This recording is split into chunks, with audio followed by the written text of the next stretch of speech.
মহিলা মানে হলো সম্ভ্রান্ত নারী বা ঘরে অবস্থানকারিণী, যিনি ঘর থেকে সবকিছু দেখভাল করেন। আল্লাহ তাআলা সৃষ্টি করেছেন নারী পুরুষ কেমন ভাবে যে পুরুষ আসলে বাইরে কাজ করার জন্য উপযোগী, তার শরীরটা, তার শরীরের যে স্ট্রাকচারটা আপনি লক্ষ্য করলে দেখবেন আল্লাহ তাআলা সন্তান গর্ভে ধারণ করার শক্তি, সামর্থ্য, সুযোগ, ব্যবস্থাপনা রেখেছেন নারীর শরীরে, পুরুষের শরীরে আল্লাহ রাখেন নেই।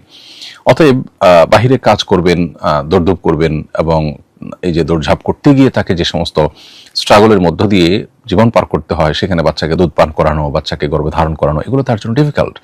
এই জন্য আল্লাহ তাআলা নারীকে সৃষ্টি করেছেন যে তিনি ভেতরের সাইডটাকে সামলাবেন, এবং কোরআন স্পষ্টভাবে বলে দিয়েছে আজকের পৃথিবী নারী পুরুষকে একাকার করবার যে চেষ্টা করছে, এটা হলো প্রকৃতি বিরুদ্ধ একটি প্রচেষ্টা।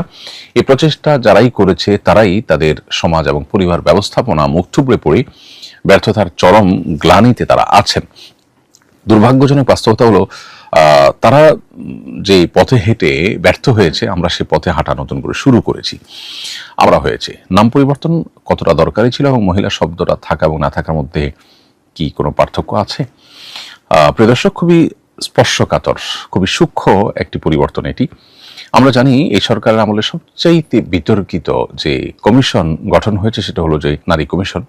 নারী সংস্কার কমিশনের দায়িত্বরত যারা ছিলেন এবং এই মন্ত্রণালয়ের দায়িত্বরত যিনি উপদেষ্টা আছেন, এ যাবৎ এই সরকারের যত বিতর্ক হয়েছে, বিতর্কিত কাজ ছিল, এর মধ্যে এটা ছিল সবচাইতে জোরালো বিতর্কের বিষয়।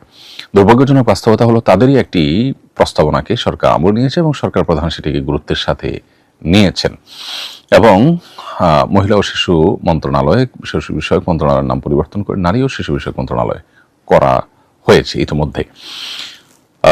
প্রথম কথা হলো যে এই যে নারী এবং মহিলা এই শব্দের পরিবর্তনের মধ্যে তো অহেতুক খরচ আছে, জটিলতা আছে। এই খরচ এবং জটিলতা বাড়ানোর কোনো যৌক্তিকতা অবশ্যই থাকার কথা নয়।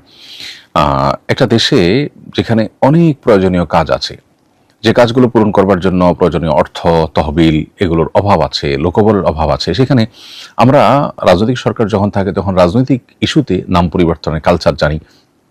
বড় বড় স্থাপনা প্রতিষ্ঠানগুলোর নাম পরিবর্তন করার পেছনে প্রচুর পরিমাণ লোকবল, অর্থ ইত্যাদি ব্যয় করা হয়।